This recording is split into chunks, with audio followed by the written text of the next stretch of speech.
Hello guys, welcome to Pragati idea. आज हम class 7th के सेकंड चैप्टर हिस्ट्री के न्यू किंग्स एंड किंगडम्स इसको कवर करेंगे। ये हमारा सेकंड पार्ट है। फर्स्ट पार्ट में हमने किया था कि भी किस तरह से न्यू किंग्स और न्यू डेंसिटीज़ हैं वो अमर्ज होके आते हैं, न्यू रीजन्स न्यू किंगडम्स बन के आती हैं। ओके, फिर उस टाइम पे फिर हमने ये देखा कि जो रेवेन्यू और रिसोर्सेज हैं वो क्या अपना रोल प्ले करते हैं, किस तरह से क्या होता है। 400 टैक्सेस के बारे में हमने पढ़ा था कि चोला जो एम्पायर से वहाँ पर 400 टैक्सेस जो है इस तरह की टर्म यूज़ की जाती थी कि 400 टाइप्स के जो है टैक्सेस यूज किए जाते हैं। आज के इस टॉपिक में हम करेंगे पसस्तीज एंड द लैंड ग्रांट्स। ठीक है, आज इस टॉपिक को हम कवर करेंगे। चलिए स्टार्ट करते हैं। देखिए, prashastis and land grants. Learn Brahmanas compose the prashasti in praise of their rulers.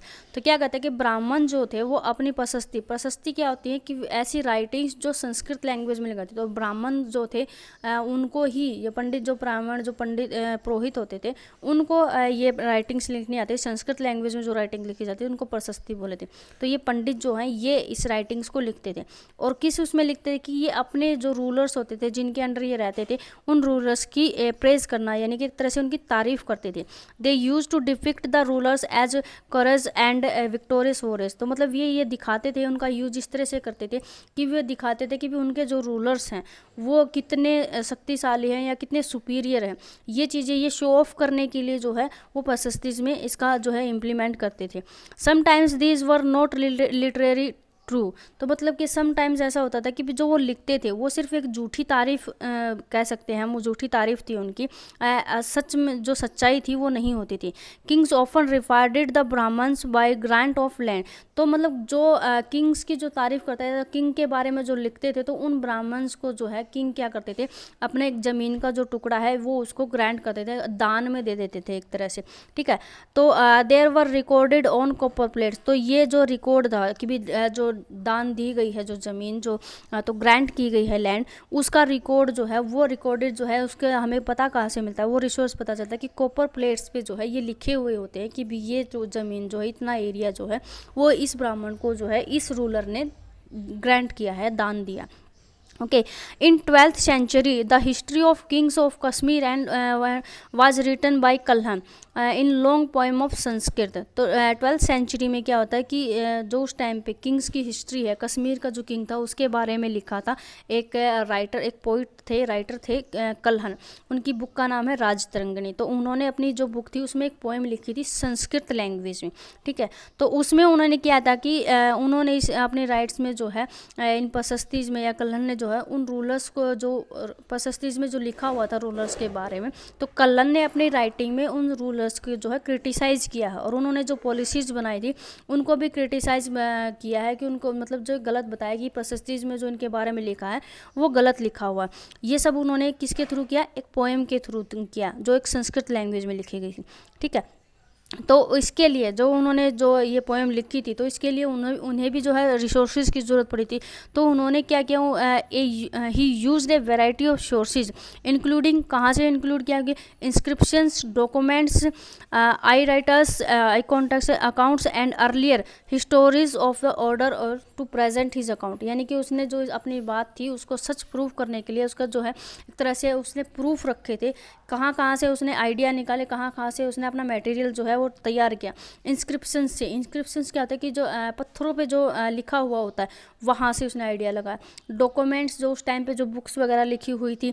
I witness, जो उस टाइम पे जो मतलब उस टाइम के जितने भी मतलब कोई जानने पहचानने वाला था कि कोई जो बड़े बुजुर्ग जैसे होते हैं ना, तो उनके टाइम की जब उनसे पूछते हैं तो वो आई विटनेस वगैरह, तो वो सारे रिसोर्स उसने कलेक्ट किए और उससे जो उसने आइडिया लगा के ये पोएम लिखी कि भी जो है वहाँ के कश्मीर के जो किंग्स थे और उनकी जो पॉलिसीज थी पसस्ती में जो उनके बारे में लिखा है वो रॉन्ग लिखा हुआ है, एक्चुअल में ऐसी प्रोसीजर नहीं थी, या उन्होंने क्रिटिसाइज़ किया इस बारे में। ठीक है, फिर हमारा जो नेक्स्ट टॉपिक आता है वो आता है वारफेयर फॉर वेल्थ। ठीक है, तो इसमें क्या बताया है कि every specific region was ruled by the different ruling dynasties. अब ये भी ज़्यादा कि अलग अलग रीजन्स बने हुए थे, अलग अलग एरिया में अलग अलग डेंसिटीज़ बने थे, अलग अलग, क्योंकि न्यू किंग्स जो है वो डेवलप हो रहे थे और न्यू जो है किंगडम्स एमर्ज हो रही थी।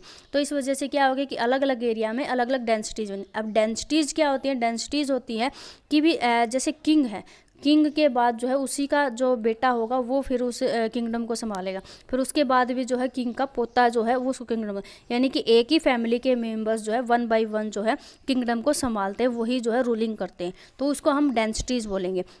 दे also try to control other areas. तो जो ये डायनेस्टी जो अलग अलग डिफरेंट एरियाज में जो बने हुए थे ना, उसके साथ साथ जो अपने एरिया में तो किंगडम चाहते ही जाते थे, लेकिन वो अपने किंगडम्स को जो है एक्सपेंड भी करना चाहते थे, बढ़ाना भी चाहते थे, अपने एरिया को जो है उसके साथ में लगते जितने भी एरियाज हैं उन पर भी जो है वो कंट्रोल करना चाहते थे। तो इसी वजह से यहाँ पर एक एग्जाम्पल दिया है इन गंगा वैली, ठीक है। तो गंगा की घाटी में जो है एक सिटी है कन्नौज, ठीक है। तो ये एरिया जो है एक तरह से जो है उस टाइम पे बहुत इम्पोर्टेंट जो है एरिया माना जाता था कि इसके ऊपर जो है कंट्रोल होना चाहिए, ये हमारे किंगडम के आना चाहिए। तो इस जो एरिया कन्नौज को लेकर जो है एक ट्रिपेट स्ट्रगल बनाते हैं, यानी कि 3 जो किंगडम्स के या 3 किंग्स जो थे वो तीनों किंग जो है अपने अपने किंगडम्स में उसको मिलाना चाहते थे। कौन कौन थे? पहला गुजराज प्रतिहारा, ठीक है, सेकंड था राष्ट्रकूट और थर्ड थे चोल। तो 3 डायनेस्टीज थे, ये तीनों ही कन्नौज पे जो है अपना एरिया जो अपना कंट्रोल जो है वो करना चाहते थे। ओके, तो इसके ये कन्नौज था, इसके ऊपर जो मुद्दा है वो मतलब कि सदियों तक चलता रहा था, क्योंकि डायनेस्टीज थी तो उनके राजा के बेटा, फिर राजा का बेटा, तो इस तरह से आते रहते। तो हर किंग जो ये चाहता था कि कन्नौज जो है वो हमारे अंडर में आ जाए। फिर आता है कि टू डेमोन्स्ट्रेट और show off their powers and resources rulers use to build large temples. तो ये क्या कहते हैं कि जो ये डेमोन्स्ट्रेट होते हैं, जो किंग्स वगैरह होते हैं, तो ये अपना शो ऑफ करने के लिए या अपनी एक तरह से कह सकते हैं कि प्रसिद्धि दिखाने के लिए क्या करते हैं कि पावर का शो ऑफ करने के लिए और रिसोर्सेज का यूज करने के लिए क्या करते थे कि जो ये रूलर्स थे ये बड़े बड़े टेम्पल्स बनवाते थे, ठीक है। तो टेम्पल्स बनवाते थे when one ruler attacked another's kingdom, जब एक राजा दूसरे राजा की किंगडम पे अटैक करता था, जैसे कन्नौज बताया ना कि कन्नौज पे हर कोई कंट्रोल करना चाहता था। तो इस तरह से जब कोई एक राजा दूसरे की किंगडम पे अटैक करता था, उसको अपने अंडर मिलाना चाहता था, तो वो सबसे पहले क्या करता था, उसके जो टेम्पल्स हैं उन पर भी अटैक करता था, ठीक है। क्यों करता था? उसके पीछे रीज़न था कि क्योंकि टेम्पल्स में बहुत ज़्यादा रिसोर्सेज लगे, बहुत सारा पैसा जो है वो लगा होता है। For the plundering the abundant wealth of the temple, यानी कि उस टेम्पल की जो प्रॉपर्टी है उस पर जो मनी वेस्ट किया गया तो उसको लूटने के लिए, ठीक है।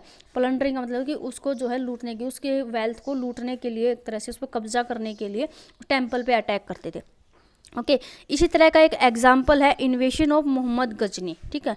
महमूद गजनी क्या थे?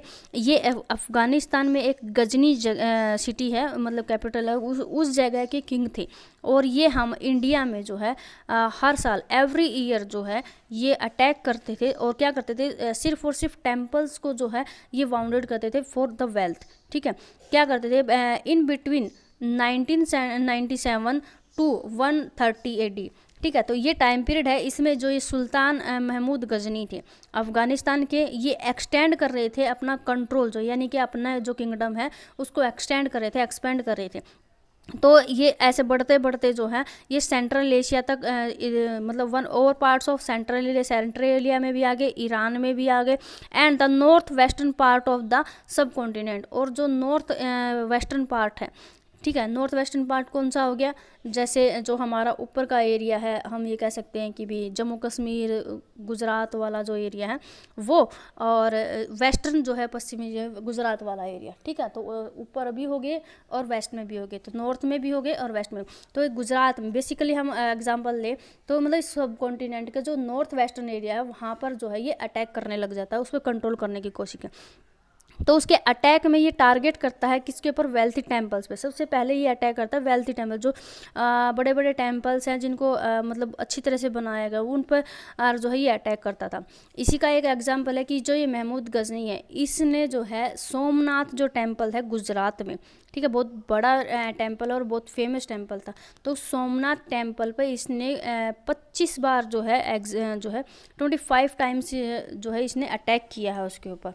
ओके, तो ये सारी चीज़ें इसमें आता है। He looked the sub continent every year, यानी कि ये लूटेड करते थे हर साल जो है सब कॉन्टिनेंट में अटैक करता था और यहाँ पर जो है टेम्पल्स पे जो है उनकी वेल्थ को करने के लिए लूटता था। Use money to create splendid capital city of Ghazni. और ये उस पैसे का जो है यूज़ कहाँ पे करता था कि यहाँ इसकी जो सिटी थी, कैपिटल सिटी, इसकी जो राजधानी थी गजनी, उसको उसके एरिया को बढ़ाने के लिए, उसको जो है एक अच्छी कैपिटल बनाने के लिए, या उसके ऊपर जो है खर्च करता था। ओके, अब इसका जो जिक्र है वो कहाँ पे मिलता है, किताबुल हिंद, एक राइटर थे, किताबुल हिंद एक बुक है जो किसने लिखी थी, अल-बुरूनी एक राइटर है, उसने लिखी थी।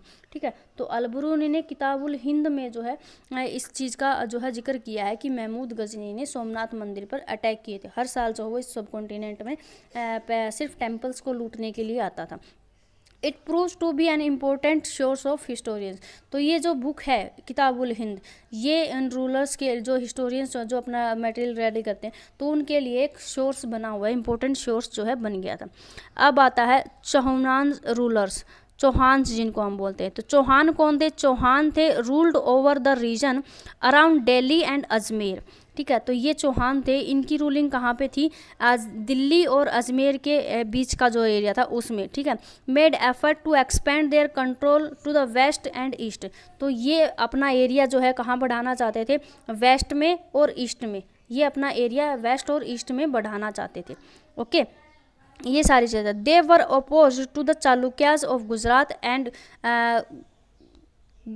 गढ़वालाज एंड इन उत्तर प्रदेश। तो मतलब ये किसके अपोजिशन में थे, चालुक्य एक साइड से, तो देखो दिल्ली और अजमेर के बीच में इनका एरिया था, अपने एरिया को ही एक्सपेंड करना चाहते हैं। एक्सपेंड करेंगे तो इनके साथ वाला जो एरिया होगा उसी को एक्सपेंड करना चाहेंगे, उसी को अपने अंडर कंट्रोल करना चाहेंगे। तो ये किसके अपोजिट में थे, एक तो चालुक्य, जो गुजरात में चालुक्य थे उनके खिलाफ थे, उनको अपने अंडर कंट्रोल करना चाहते थे, उनके साथ इनकी वो जो है एनिमी थी। और सेकंड जो गढ़वाल थे उत्तर प्रदेश के साइड में, तो गढ़वाल्स के साथ जो है इनकी एनिमी थी। तो इन दोनों के जो ये अपोज थी, ये इनके साथ जो है वॉर करते थे। ठीक है, तो ये सारे चीज़ जो है इसमें आता है। अब इन जो ये चौहान थे, इसमें एक मेन जो है किंग का नाम आता है, बहुत सुपर किंग माने जाते थे अपने टाइम के, पृथ्वीराज चौहान तृतीय। ठीक है, यानी कि जो थर्ड पृथ्वीराज चौहान थे। देखो ये थर्ड क्यों लगाया है कि पृथ्वीराज नाम के जो है 3 किंग बने थे। ठीक है, इनसे पहले इसी नाम के 2 किंग और ऑलरेडी आ चुके थे, तो ये थर्ड नंबर पे आए थे। तो पृथ्वीराज चौहान जो है, पहले क्या होता था कि भी जैसे किसी का नाम कोई जो है फेमस हो जाता था, कोई किंग अच्छा था तो उसी के नाम पे जो है अपने बेटे का नाम रख देते थे। ठीक है, तो फिर बाद में वो किंग बन जाता, तो इस तरह से फिर उनके पीछे क्या लग जाता है, 1 2 3 ऐसे जो है सीरीज चलती रहती है। तो ये पृथ्वीराज चौहान जो थे, इनका टाइम पीरियड था 1168 से 1192। ठीक है, तो ये क्या करते, was known as the best ruler, इनको जो है ये बेस्ट रूलर के उसमें माने जाते थे। और इन्होंने 1191 में, ठीक है, यानी कि 12th सेंचुरी से स्टार्ट होती, तो 1191 में एक अफगान रूलर थे महमूद गोरी। देखो इस बात में कन्फ्यूजन मत होना, महमूद गजनी जो थे वो टेम्पल को लूटने के लिए आते थे, यहाँ पर अटैक करते थे तो टेम्पल को लूटने के लिए आते, और जो ये मोहम्मद गोरी थे ये डिफीट कर, ये जो है अपने एम्पायर को एक्सपेंड करने के लिए थे। ठीक है, उनका जो मैटर था कि वो जो है वो सिर्फ और सिर्फ वहाँ पर एक्सपेंड करते थे, अपनी उसको अपने एरिया को वहीं पर बढ़ाना चाहते थे। लेकिन ये जो है ये यहाँ पर अपने इंडिया में जो है अपने एरिया को एक्सपेंड करना चाहते थे। ठीक है, तो इनका जो है वॉर होता है 1191 में अफगान रूलर मोहम्मद गोरी के साथ, किसका, पृथ्वीराज चौहान का। ठीक है, तो इसमें ये इनको हरा देते हैं, पृथ्वीराज चौहान जो है मोहम्मद गोरी को हरा देते हैं। लेकिन जब सेकंड वो नेक्स्ट ईयर जो है, उसे अगले ही साल जब 1192 में जो हुआ था, तो मोहम्मद गोरी जो है वो चौहान को हरा देते। ठीक है, तो इस तरह से ये 2 वॉर्स जो माने जाते हैं, ये बहुत ही मतलब एक पावरफुल या स्ट्रॉन्ग या इम्पोर्टेंट वॉर जो है वो माने जाते हैं। ओके, चलिए आज के लिए इतना ही।